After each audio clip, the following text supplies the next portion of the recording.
Living in the city, sounds of honking horns and cars speeding past are part of our normal lives to the point where they fade into the surroundings. Each day passes by quickly as scheduled activities fill up every hour. When we first arrived in Sasophok village, we were struck by the complete silence of our surroundings. Honking horns were replaced by crowing chickens, and the sound of cars speeding past by friendly chatter. As we walked around the village, we noticed the easygoing, carefree manner of the villagers as they laughed and joked with each other. After breakfast, everyone got to meet their hosts. We were touched when they called us their children and referred to themselves as Mom and Dad. Our new homes were completely different from the ones back in Bangkok. The rooms had no air conditioning, beds were mattresses in the wooden floor, and toilet bowls were replaced by squatting seats. At first, we were doubtful if we would ever be able to handle this new and different style of living. Yet, as we talked and got to know our parents, lent a hand in cooking our meals, and washed the dishes, we realized that we were not so different from the villagers. The material differences in our homes were just that, but the enthusiastic and warm welcome we received was way more important than any lack of luxuries.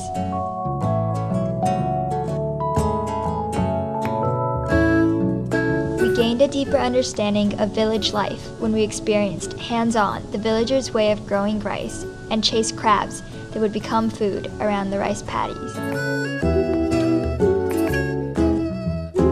As the soft mud squished beneath our toes and the hot sun beat down on us, we learned to value the hard work these farmers put in to make the food that sustains us all.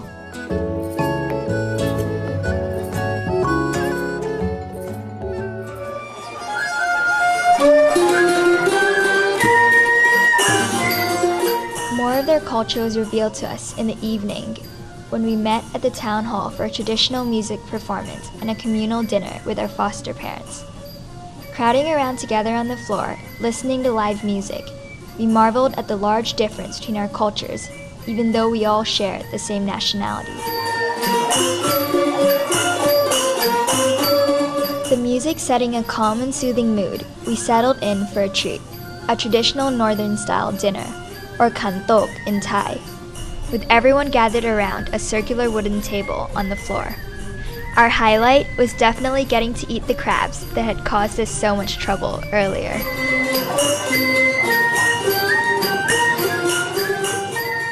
After the delicious meal, we listened to the history of how the villagers were introduced to the concept of building check dams.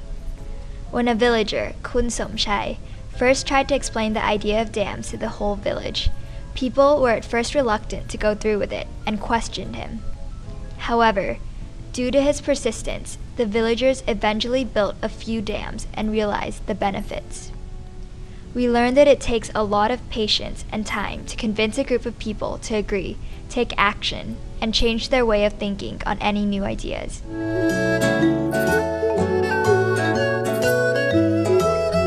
Before going to bed, the villagers performed a blessing ceremony for us that made us feel like we were truly one big family. After the religious head of the village called upon the spirits to protect us, he tied sacred strings around our wrists for luck.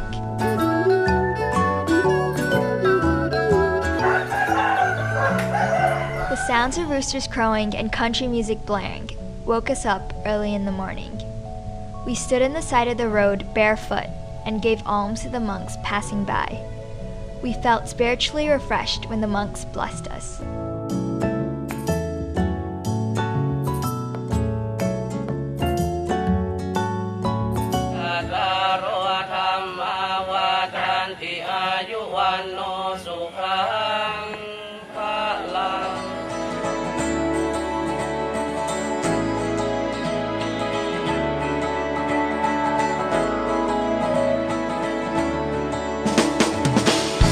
Afterwards, we set out on a hike up to the peak of a sacred mountain, Mon Gong Khao, where a shrine was being built. We laboriously carried heavy bricks up over 200 steps in order to contribute to the building process. When we finally reached the top, although we were exhausted, we felt incredibly satisfied that we were able to help the villagers, as the shrine was very important to them.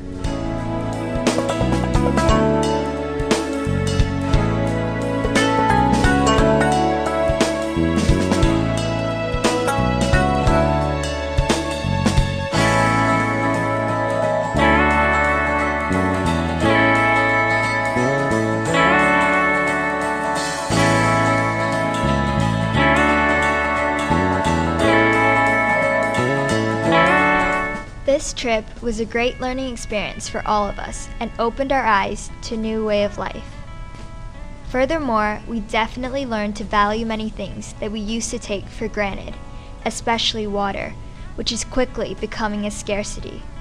We live in what some may call a bubble, spending lavishly, unaware of the struggles many go through to provide us with our sustenance.